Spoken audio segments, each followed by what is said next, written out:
Vet receives a cat full of something he was shocked to look inside. The carrier hit the counter harder than it should have. The sound echoed through the clinic and made every head turn. Inside, something shifted with a heavy, dull thud that did not sound like any normal cat. Dr. Aaron Cole froze. In 10 years of work as a vet in a small animal clinic in Ohio, he had learned the sounds. A scared cat. An angry cat. A sick cat. This was none of those. A man stood at the desk, breathing fast, his hands shaking as if he had just run a mile. His jacket was half open, his hair a mess, and his face carried a mix of fear and disbelief. He pushed the carrier forward again, slower this time, as if afraid it might break. "There's something wrong with him," the man said. "Bad wrong." Inside the carrier was a gray cat, wide and low to the ground, like his body had been filled with wet cement. He did not cry. He did not move. His eyes stayed open, calm but tired, staring through the plastic door. Dr. Cole leaned closer. The cat's stomach was not soft. It did not rise and fall like it should. It looked full, too full, stretched in a way that made no sense. "What's his name?" Dr. Cole asked. "Rufus," the man said. "He's always been big, but not like this. This happened fast. Real fast." Dr. Cole lifted the carrier and felt the weight pull down on his arms. His jaw tightened. This cat weighed far more than his size explained. He brought Rufus into the exam room and opened the carrier. Rufus stepped out slowly, like every movement cost him effort. When Dr. Cole placed a hand on his belly, the feeling made his skin crawl. It was hard. Not tense. Not swollen. Hard, like something packed tight inside. Dr. Cole pressed gently again, hoping he was wrong. He wasn't. This was not fat. This was not fluid. This was something solid. The man paced the room, running his hands over his face. He spoke fast, like his thoughts were tripping over each other. Rufus stopped jumping on the couch. He stopped begging for food. He stopped sleeping on the bed. He just sat in the hallway and stared at the wall. Dr. Cole nodded but did not speak. His focus stayed on Rufus. He checked the gums. Normal color. Heartbeat steady. Breathing slow but strained. That made it worse. If the cat was this calm, whatever was inside him had been there long enough for his body to accept it. Dr. Cole stepped back and took a breath. "We need an X-ray," he said. "Right now." The man stopped pacing. "Is it a tumor?" "I don't know yet," Dr. Cole said. "But I don't like what I'm feeling." They moved quickly. Rufus was placed on the table, his body spreading out under its own weight. The machine hummed to life. Dr. Cole stood behind the screen and pressed the button. The image appeared slowly, line by line. At first, Dr. Cole thought the machine was broken. Then his stomach dropped. Rufus was full of shapes. Dozens of them. Clear, sharp, and bright against the dark outline of his body. Some were round. Some long. Some had edges that caught the light in strange ways. This was no medical condition. This was something else. Dr. Cole stared at the screen, his mouth dry, his heart pounding. He had no idea how to explain what he was looking at. And he had no idea how Rufus was still alive. Dr. Cole did not speak right away. He stood in front of the screen, his eyes moving from one shape to the next, counting without meaning to. There were too many. Far too many. The man leaned forward, his voice tight. He asked what it was, asked if Rufus was dying, asked if this could be fixed. The words came out fast, layered on top of each other, heavy with fear. Dr. Cole finally turned around. His face had lost all color. "This isn't a tumor," he said. "And it's not something his body made." He pointed to the screen. "Those are objects." The man stared, confused. He stepped closer, squinting as if the image might change if he looked harder. His shoulders stiffened. No, he said quietly. That's not possible. Dr. Cole zoomed in on one of the shapes. It was small and round, with a thin loop at the top. That looks like a key ring, Dr. Cole said. And that one there looks like part of a chain. The man's breath caught. His hand went to his mouth. That can't be in him, he said. I had that. He leaned closer, his face inches from the screen. His eyes locked onto another shape, long and narrow, with a sharp point at one end. That's a fishing hook, he whispered. I lost one last year. I thought it fell into the river. The room went silent. Dr. Cole felt a chill move up his spine. Cats swallowed things all the time. String. Coins. Small toys. But this was different. These were not accidents. These were not one or two items. This was a collection. How long has Rufus been going outside? Dr. Cole asked. All his life, the man said. He comes and goes. Always has. He never touched trash. Never played with shiny stuff. He's lazy. Always was. Dr. Cole looked back at the screen. Some of the objects overlapped, packed together so tight there was barely space between them. A few looked sharp enough to tear tissue. Others were smooth but heavy. Any one of them could have killed him. Yet Rufus stood behind them, quiet, steady, alive. If these stay inside him, Dr. Cole said slowly, his stomach or intestines could tear. He could bleed inside. He could stop eating. He could shut down. The man's knees weakened. He grabbed the edge of the table to stay standing. So what do we do? He asked. Dr. Cole did not answer right away. Surgery was the only option. That much was clear. But surgery like this was dangerous. Objects could be stuck together. Scar tissue could have formed around them. One wrong move could end everything. We operate, Dr. Cole said. But I won't lie to you. It's risky. The man nodded without hesitation. Do it. There are costs, Dr. Cole said. And recovery will be long. I don't care, the man said. He's all I've got. Dr. Cole looked down at Rufus. The cat met his eyes and blinked slowly, calm in a way that did not match what was happening inside him. That calm stayed with Dr. Cole. They scheduled the surgery for the next morning. Rufus was kept overnight for fluids and monitoring. As the man left the clinic, he paused at the door and looked back. Please, he said. Don't let him die alone. Dr. Cole nodded.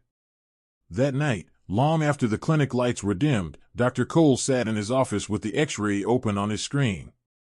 He studied every shape again and again, trying to understand how this had happened. Something about the pattern bothered him. These items were not random. They looked placed. And the thought refused to leave his mind.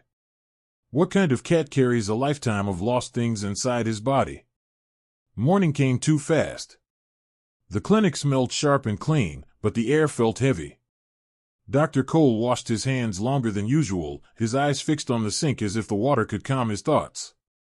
He had done hard surgeries before, but this one sat differently in his chest. Rufus lay on the table, already asleep, his gray fur shaved down the middle. Without all that bulk, his size looked even stranger, like his body had been stretched around something that did not belong there. Dr. Cole made the first cut with care.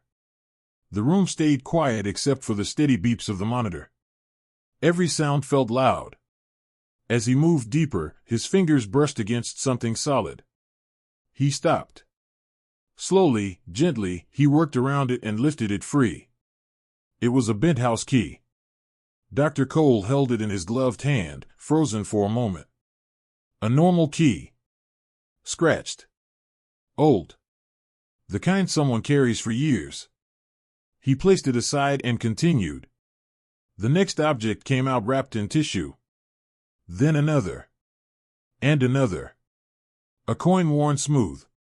A short metal chain. A small screw. A ring with a dull stone. Each time he removed one, Rufus's body relaxed just a little, like it had been holding its breath for months. The nurse laid the items out on a tray. The pile grew fast. Dr. Cole felt a tight pressure behind his eyes. These were not sharp toys or bits of trash. These were things people kept. Things that mattered. He reached deeper and found something larger. He eased it free, his hand steady. It was a dog tag. Not for a pet. For a person. Dr. Cole swallowed hard. By the time he removed the last object, the tray was nearly full. Over 20 items lay there, silent and heavy with meaning. Some were rusty. Some still shined. All of them had spent time inside a living body. Rufus's vitals stayed steady. His breathing evened out. The surgery had worked. Dr. Cole closed the incision and stepped back, his shoulders aching, his gloves damp with sweat. He had done it. But relief did not come. Instead, questions filled the space. After Rufus was moved into recovery, Dr. Cole stood alone in the operating room, staring at the tray. He knew he would have to explain this to the man. He knew there would be tears, shock, maybe anger. But there was something else. He recognized one of the items. The ring. He had seen it before. Months ago, a woman had come into the clinic crying, asking if anyone had turned in a ring with a blue stone. She said it belonged to her late husband. She had lost it somewhere near the river path. Dr. Cole had told her no. Now it sat in front of him. His chest tightened.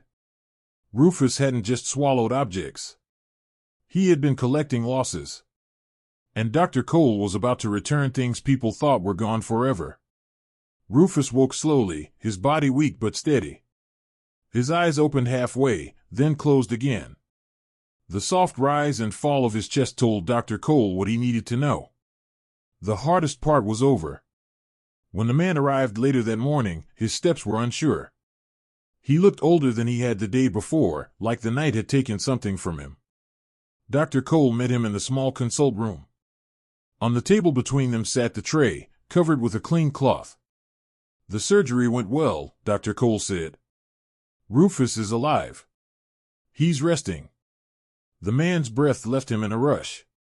He sat down hard, his hands gripping his knees. "Thank you," he said. His voice shook. "Thank you." Dr. Cole pulled the cloth back. The man stared. His face changed piece by piece. Confusion. Shock. Then something deeper. "That key," he said slowly. "That's my brother's old house key. He passed away 2 years ago. I kept it on a hook by the door." He reached for the chain, his fingers trembling. "This was my dad's. He wore it every day." He picked up the dog tag last. His shoulders dropped as if a weight had been placed on them. "My friend Mark," he whispered. "He never came back from overseas. I kept this in a drawer. I thought I lost it when I moved." Tears fell onto the table. Dr. Cole let the silence sit. There was nothing to rush here. "I walk the river path every evening," the man said after a while. "That's where I think about them. That's where I miss them." Dr. Cole nodded. The pieces clicked into place. Rufus had followed him there. Day after day. Picking up what fell. What was dropped. What was left behind without anyone noticing. He never brought them home, the man said. He never played with them. He just kept them.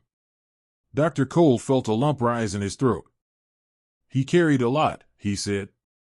"Too much." They went to see Rufus together. The cat lay curled in his cage, a thin blanket over his body. When he heard the man's voice, his eyes opened. A soft, rough purr filled the room. The man reached in carefully and rested his hand on Rufus's head. "I'm sorry," he whispered. "I didn't know." Rufus leaned into the touch, weak but present. Over the next few days, word spread quietly. Dr. Cole contacted the woman who had lost the ring. When she came to the clinic and saw it, she cried and laughed at the same time. One by one, a few more people were found. Small items returned. Old hurts reopened, then softened. Rufus healed. He ate again. He stood again. His body lighter, his steps easier. But something had changed. He no longer went to the river path. He stayed close to home. Close to the man. As if his job was finally done. Rufus went home on a quiet afternoon. The man carried him carefully, like he was made of glass. Rufus was thinner now, stitched and sore, but his eyes were clear. When the sunlight touched his fur, he blinked and let out a small, steady purr. Life slowed after that. The man stopped walking the river path every evening. He spent more time at home. He fixed meals he used to skip. He slept better, with Rufus pressed against his side, warm and real. The items Rufus had carried were placed in a small wooden box. Not locked away. Just kept safe. The man did not see them as lost things anymore. They were reminders that he was not alone, even in grief. A week later, Dr. Cole received a letter. It was short. Simple. It said Rufus was healing well. It said thank you, more than once. At the bottom was a line that stayed with him. He carried what I couldn't. Dr. Cole folded the letter and placed it in his desk. Back at the clinic, days returned to normal. Dogs barked. Cats hissed. Appointments filled the board. But something had shifted. Whenever Dr. Cole felt tired or sharp or ready to rush through another case, he thought of Rufus. Of a quiet cat carrying heavy memories without a sound. Not every problem showed itself the way you expected. Some hid in plain sight. Months passed. Rufus came in for a checkup. His weight was healthy. His stomach soft. His heart strong. Dr. Cole scratched behind his ears and smiled. Nothing extra in there now, he said. Rufus blinked slowly, calm and sure. As the man left the clinic, he turned back once. He saved me, he said. You just helped him do it. Dr. Cole watched them go, the door closing softly behind them. He sat down at his desk, the noise of the clinic moving around him, and felt something rare. Peace. Because sometimes, inside a life weighed down by loss, there is still room for healing. And sometimes, it comes from the last place you would ever think to look.